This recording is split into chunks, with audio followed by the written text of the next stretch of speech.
नमस्कार मित्रांनो, आजपासून माझा पहिलाच नवीन व्हिडिओ आहे. आजपासून माझे नवीन व्हिडिओ येत राहतील. तर बघा मित्रांनो, मी गहू माझ्या शेतातला केलेला आहे. तो थोडा ओला आहे, तर मी टेरेसवर आलेली आहे. मी आता गहू वाळवते. आता हा गहू वल्ला आहे, तर मी काय करते, याच्यामध्ये भरपूर काड्या आलेल्या आहेत. तर मी आता ते निवडते आणि त्याच्यामध्ये कचरा भरपूर आहे. तर हवेमध्ये ते ओपनते, म्हणजे त्याच्यातला कचरा निघून जाईल असं मला वाटतंय. म्हणूनच टेरेसला येऊन उन्हामध्ये गहू वाळायला टाकते. पण लय दम लागल्यासारखा झाला आणि ऊन पण भरपूर लागले.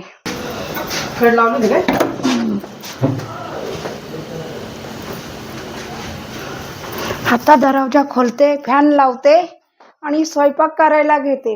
लय गरम व्हायला लागले. हा फॅन चालू केला. आता स्वयंपाकाला सुरुवात करते. आता मी भाजी बनवते, पावट्याची भाजी.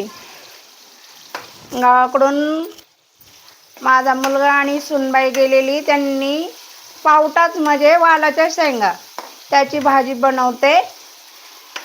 तुम्ही बघा मी कशी बनवते. आवडली तर कमेंट करा. आणि भाजी बनवून झाल्याच्या नंतर आमच्या सुनबाईंनी घरूनच बाजरी दळून आणलेली आहे, त्याच्यात भाकऱ्या बनवणार आहे.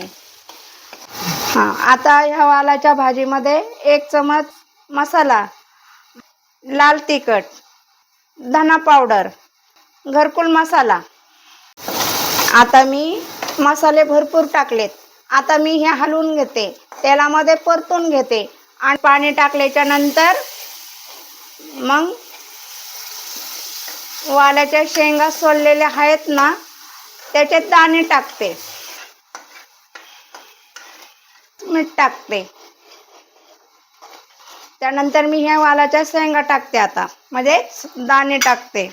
आता हे दाणे टाकले मसाल्यामध्ये. आता ह्या मसाल्यामध्ये मी परतून घेणार. भरपूर काही दाणे सोडलेले आहेत. हे डाळ याच्यामध्ये टाकते आणि जर आवडली भाजी तर कमेंट करा. आता ही डाळ टाकली ना, तर आता हलवून घ्यायचं आणि त्याच्यानंतर थोडं पाणी टाकायचं आणि त्याच्यावरती झाकण ठेवायचं. आता हे बाजरीचं पीठ आहे. आता मी हे मळते आणि याच्यात ना भाकरी बनवते. त्याच्यावरती भात टाकलेला आहे, तो पण शिजत आहे. आता मी ही तव्यावर टाकते. आता भाकरी तव्यावरती टाकलेली आहे. हिला पाणी कसं लावायचं ते तुम्ही बघू शकता. बाजरीची भाकर खायची म्हटलं ना, तर त्याच्यामध्ये हलकं मीठ टाकायचं. मग एकदम खरपूस भाकर लागते खायला. मित्रांनो, पहिल्यांदाच मी व्हिडिओ करत होते, पण वर गहू वाळत टाकले होते टेरेसवरती, त्यामुळं काही मला परत करता नाही आला. पाऊस आला होता, त्यामुळं मला परत काही व्हिडिओ करता नाही आला. व्हिडिओ आवडला असेल तर लाईक करा आणि धन्यवाद.